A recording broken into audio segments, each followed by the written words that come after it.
Saúdo a igreja com a paz do Senhor. Quero tributar a Deus honras, glórias e louvores, pois digno é o Senhor de toda honra, glória, louvor e magnificência. Agradecê-lo pelo privilégio de ministrar sua palavra. Palavra essa que é digna de toda a aceitação, inerrante, imutável, invariável, e será esta noite impactante para as nossas vidas. Que alegria poder retornar ao estado do Rio Grande do Norte, a sua bela capital natal, e tomar parte das festividades alusivas aos 104 anos da Assembleia de Deus nesse estado. Quero parabenizar pastor Martim Alves da Silva, digno presidente desta igreja e convenção, por estar há uma década à frente dos trabalhos e por perceber que Deus o tem abençoado de forma abundante. Temos um carinho muito grande pelo pastor Martim, por sua família, e agradeço pela amabilidade, receptividade e a forma tão fraterna com que o Senhor nos recebe aqui na igreja que Deus o tem confiado. Na pessoa do pastor Miranda, cumprimentar todos os ministros que estão na minha retaguarda. Uma satisfação rever pastor José Orisvaldo Nunes de Lima, presidente da Comadal, Convenção de Ministros das Assembleias de Deus em Alagoas, alguém que nós conhecemos já há alguns anos, amamos, respeitamos e admiramos. Uma satisfação poder rever tantos amigos queridos nesta noite. Ouvir pastor Cláudio Nor, esse mestre nas Sagradas Escrituras, e poder ouvir a bela e ungida voz do cantor e poeta Oséias de Paulo. Um amigo querido, um ministério que tem atravessado gerações, e nós louvamos a Deus por sua vida e por tudo que Deus lhe tem dado. Cumprimentar as autoridades aqui presentes, o meu respeito, a minha oração, porque a Bíblia nos ensina a orar pelas autoridades. Quero convidá-los que, por obséquio, abram vossas Bíblias. Faremos duas leituras. A primeira, no Evangelho de Jesus, segundo escreveu João, no capítulo de número 21 e no versículo de número 18. Evangelho de Jesus, segundo escreveu João, capítulo 21 e o versículo de número 18. A segunda leitura, Atos dos Apóstolos, capítulo 12, a partir do versículo 1. Aqueles que encontraram São João, capítulo 21, versículo 18, por favor, digam amém.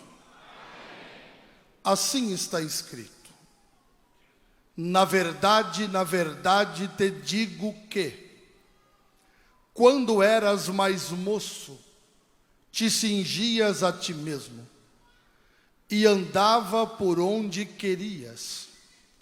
Mas quando já fores velho, estenderás as mãos, e outro te cingirá, e te levará para onde tu não queiras. Repitam comigo, por favor, após mim. Mas quando já fores velho.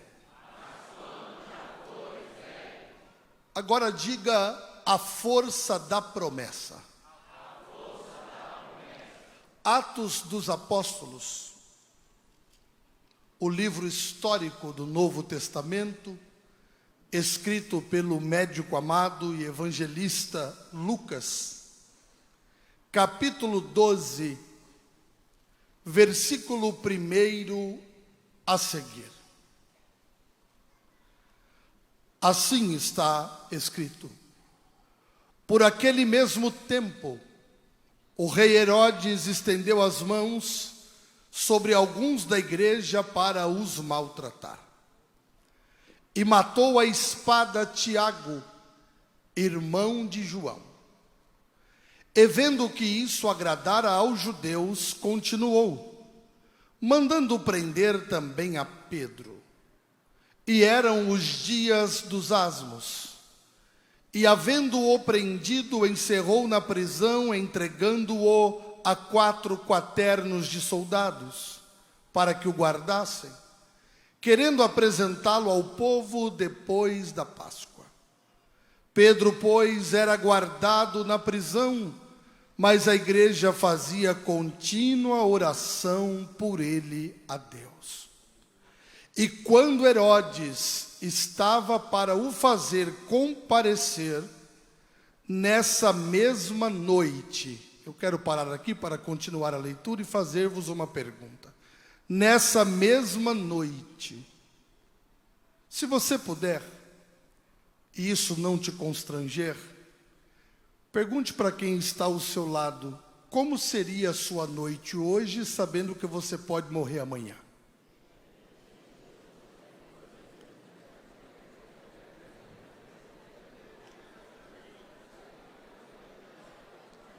E quando Herodes estava para o fazer comparecer, nessa mesma noite, estava Pedro fazendo o quê? Dormindo. Entre 2 soldados ligados com 2 cadeias, e os guardas diante da porta guardavam a prisão. Repitam comigo, por favor. Estava Pedro dormindo. Por quê? Porque a força da promessa te trará tranquilidade.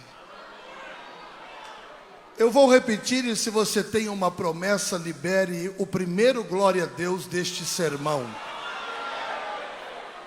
A força da promessa te trará tranquilidade. Quando olhamos para a Bíblia Sagrada e nos deparamos com as leituras ora feitas, vemos 2 momentos distintos na vida do apóstolo Pedro, deste personagem dos dias neotestamentários, deste obreiro tão peculiar em suas características. A primeira leitura inserida no Evangelho escrito por João, e a segunda no livro histórico do Novo Testamento reportado por Lucas. O Evangelho escrito por João se difere dos sinóticos Mateus, Marcos e Lucas, porque João escreve com o intento de provar a deidade do Mestre, a divindade do Cristo, apresentando-o como o Filho unigênito de Deus. Se formos colocar uma missão para o Evangelho de João, seria provar a divindade do Cristo. No capítulo de número 21, João vai reportar-nos um ocorrido marcante na vida de Pedro. Mas se vocês me permitem, de forma parafraseada, eu queria percorrer convosco do capítulo 1, destacando um acontecimento em cada capítulo, até chegarmos no 21, para entendermos a grandiosidade deste livro, escrito e reportado por João, para apresentar-nos Jesus como o divino Filho do Deus Altíssimo. No capítulo 1, João inicia dizendo que no princípio era o Verbo, e o Verbo era Deus, e o Verbo estava com Deus.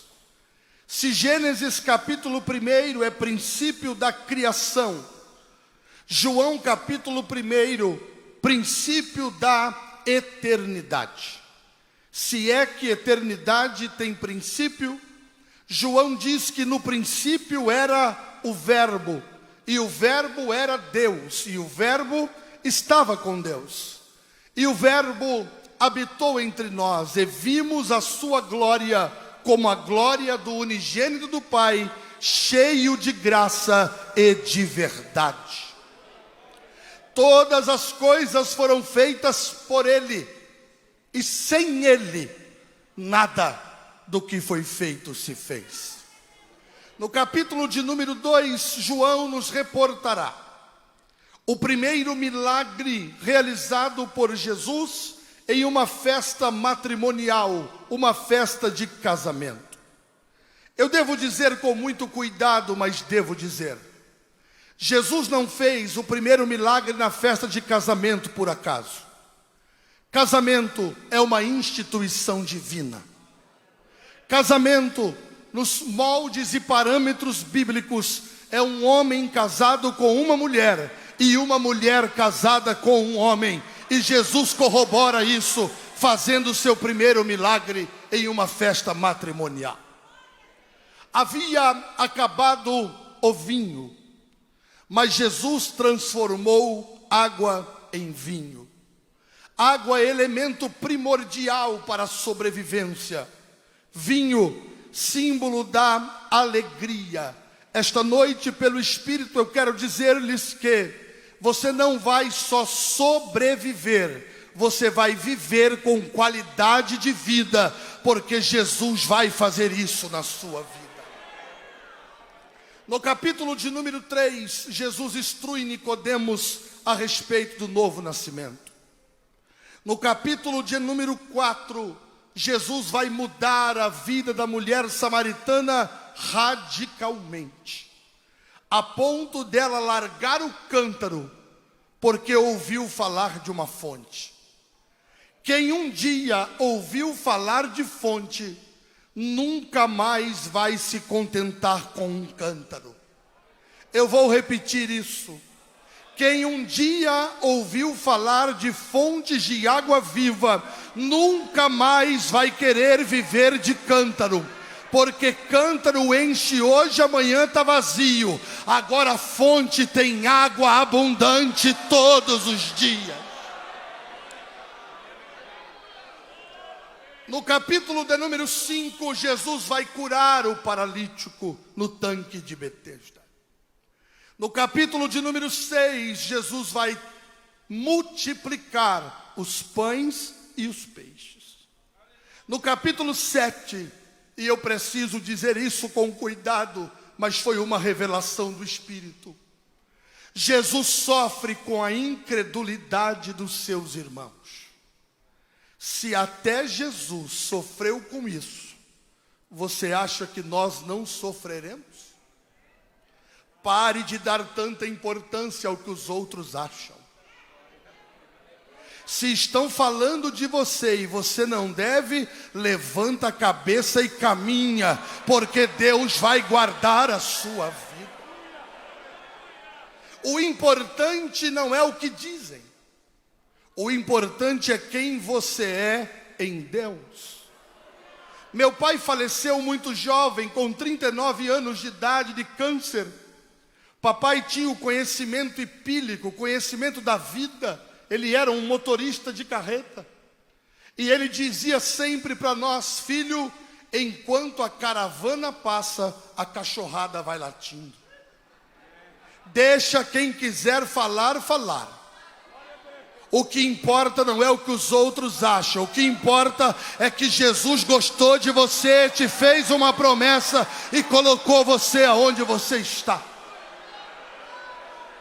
Eu preciso dizer algo pelo Espírito aqui.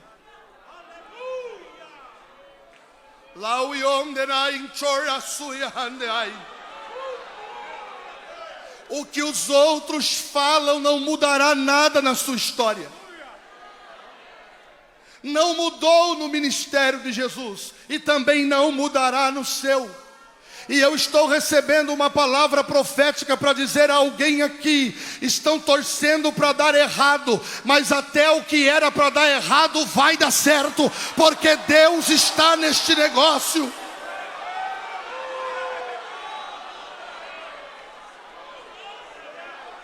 Eu quebro o arco, diz o Senhor. Eu corto a lança, eu queimo os carros no fogo. Aquietai-vos e sabei que eu sou Deus.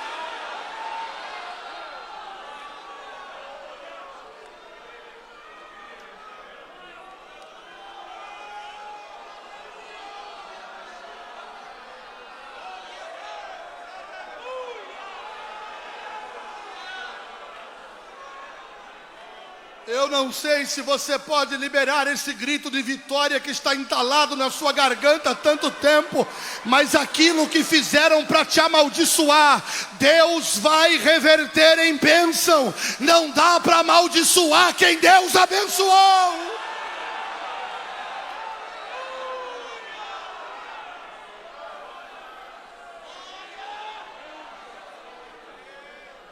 No capítulo 8, Jesus perdoa a mulher adúltera. No 9, cura o cego de nascença, pastor Cláudio Honor, cuspindo no chão e fazendo lodo. Estava faltando o globo ocular. Não quero dizer por uma frase de efeito, mas enquanto eu estava orando esta tarde, pastor Martim, o Senhor falou ao meu coração: diga ao meu povo no santuário que eu estarei visitando a saúde de muitos deles naquele lugar. Jesus sabe como está o barro e Ele vai tratar o barro. Jesus sabe como está lá, o teu corpo, e o espírito da profecia bíblica toma minha boca para dizer que esta noite Deus vai curar enfermidades físicas e enfermidades emocionais. Você não vai sofrer de depressão, de ansiedade. Haverá uma paz do espírito na sua alma. Jesus sabe o que está precisando a sua saúde.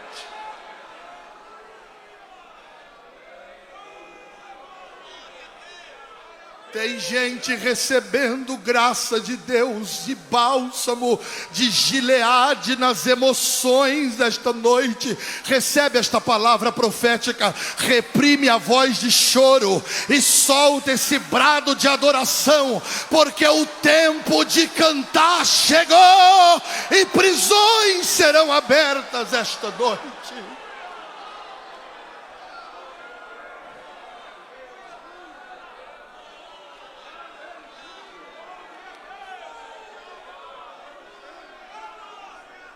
Capítulo 10. Jesus se apresenta como o bom pastor. No 11, ele ressuscita Lázaro. No capítulo 12, está tendo uma reunião na casa de Lázaro. E isso eu acho no mínimo glorioso. Porque estão, pastor Jairo, assentado ao redor da mesa, pastor Cláudio Honor, Maria, Marta e reverendo pastor Orisvaldo, Lázaro.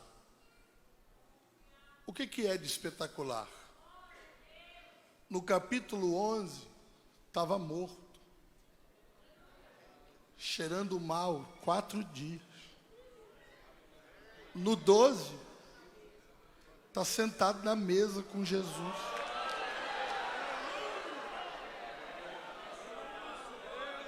Eu não quero lembrar aqui a situação de ninguém quando foi ressuscitado. Porque se não estava morto biologicamente, estava morto espiritualmente. Por mais que alguém se ache acima da média e se ache mais importante do que outros, eu acredito que aqui tem um monte de ex-defunto. E com todo respeito, bonitão, bonitona, você só está na mesa hoje porque Jesus te ressuscitou. E Ele nos vivificou. Só o Evangelho de Jesus pega um ex-defunto e coloca sentado na mesa.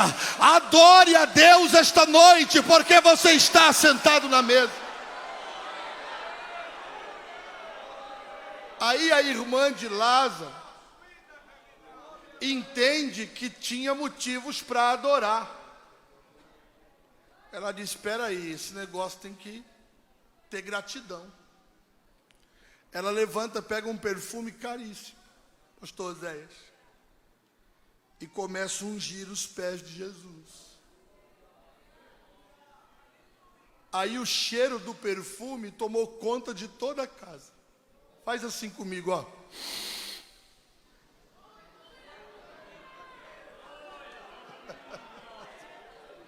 Só que quando o cheiro do perfume tomou conta da casa, alguém se levantou para criticá-la. Quem foi? Judas. Tem gente que não adora e ainda quer se intrometer na adoração dos outros. Aqui em Natal não deve ter isso não, só lá por Três Lagoas, onde eu sou o pastor. O camarada não dá um glória a Deus, não dá um aleluia, mas ele se preocupa com glória a Deus e com aleluia do outro. Ele não abre a boca, não chora nem se levar um beliscão e um chute na canela, mas se preocupa com o outro que está chorando na presença de Deus. Sabe o que a Bíblia diz? Jesus se levantou. Eu não sei se isso alegra alguém aqui esta noite, mas Jesus se levanta para defender adoradores quando eles estão adorando.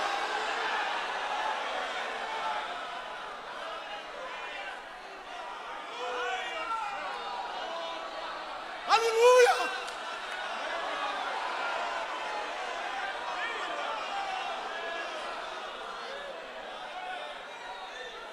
Jesus se levantou e disse assim, mestre, pastor Claudionor, deixai-a. Em outra tradução, não a impeçais. Na minha tradução, não se intrometa. Cale a boca. Isso não te diz respeito. Relação entre adorador e Jesus, ninguém pode se intrometer. Agora eu vou dizer uma coisa aqui que pode ter uma conotação forte, mas vou dizer com cuidado. Eu não quero de forma alguma ser agressivo. Mas por que que Judas não entendeu a adoração da irmã de Lázaro? Porque adorador é diferente. E por que que Judas não entendeu? Porque traidor nunca vai entender adorador. Quem está com o coração disposto a trair, nunca vai entender o que é adorar. Mas eu entendo que eu não estou pregando para traidores esta noite, eu estou pregando para adoradores. Então, se isso é verdade, deixa o cheiro do perfume tomar conta da casa.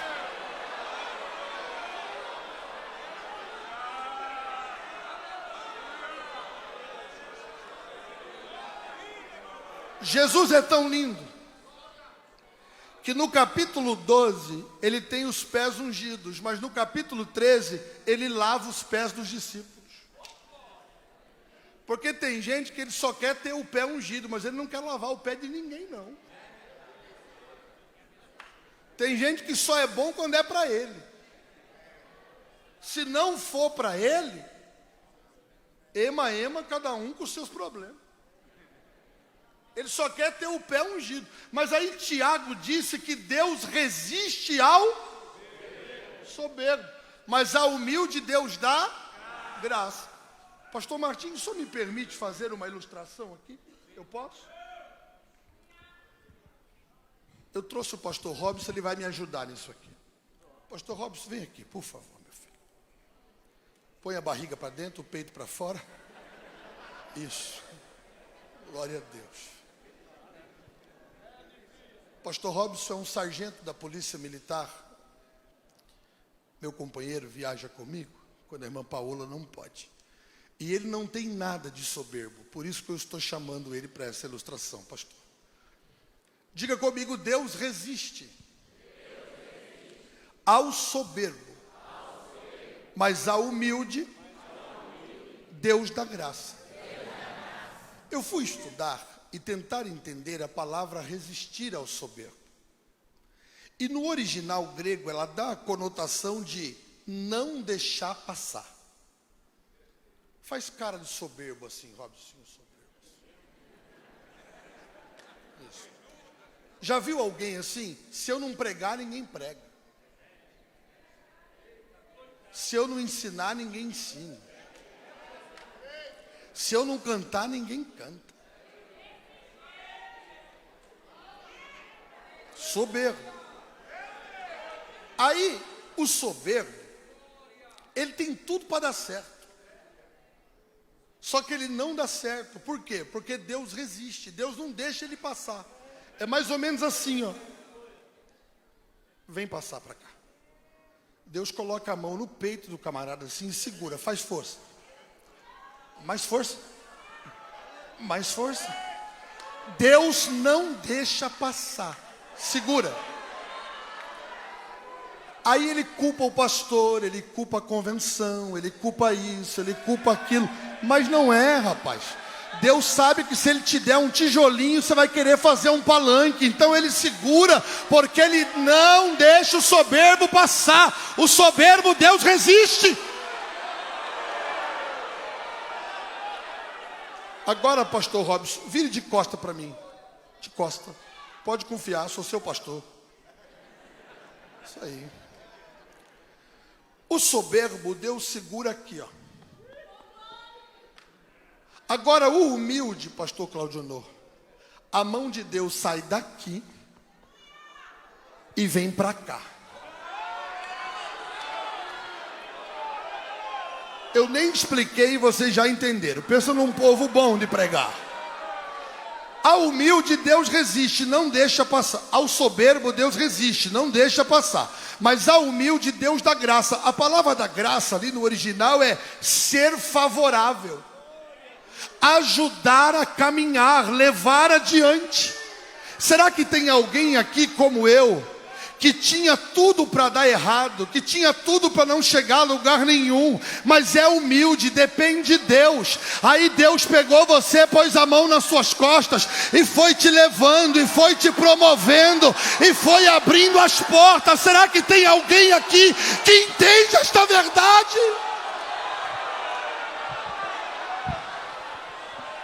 Quantos aqui reconhecem que foi Deus que te trouxe, que foi Deus que fez? Pelo amor de Deus, faz alguma coisa para adorar, porque Deus tem te sido favorável.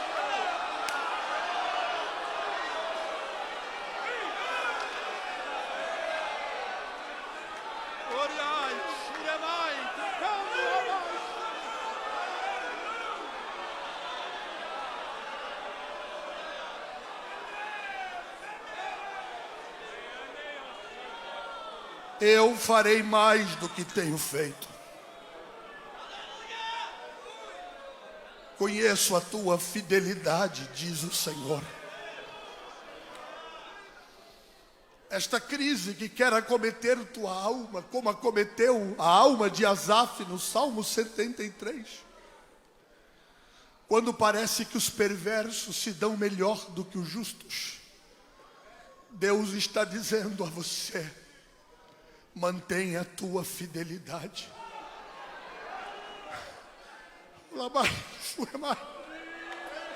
Porque eu ainda caminho no meio dos 7 castiçais de ouro.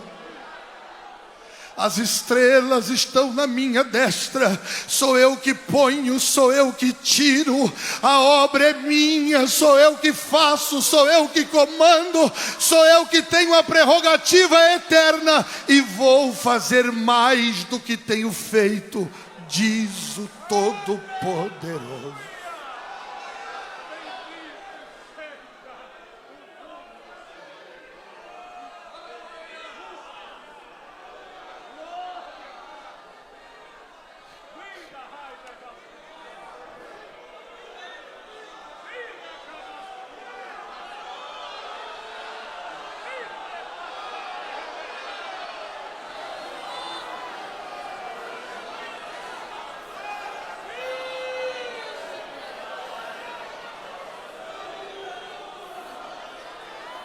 No capítulo 14, Jesus fala sobre o céu. No 15, sobre a videira. No 16, ele instrui os discípulos. No 17, ele ora pelos discípulos. No 18, ele está no Getsêmani, na prensa de azeite.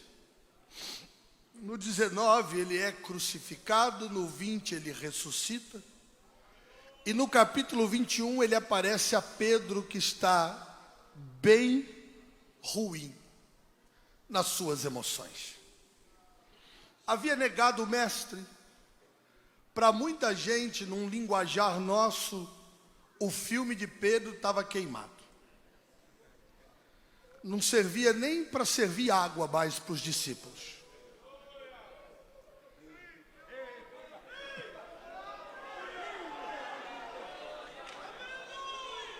Mas Jesus está de novo nas praias do mar da Galileia.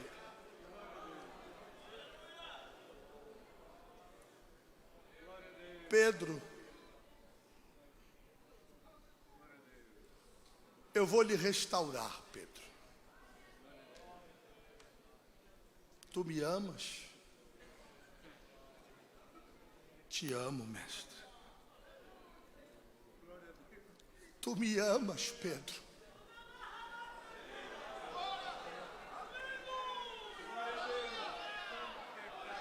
Eu te amo, mestre. Tu me amas, Pedro. Tu sabe de todas as coisas.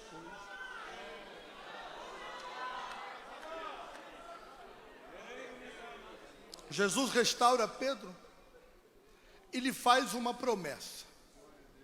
Ô Pedro, quando tu eras mais moço, tu ia para onde queria.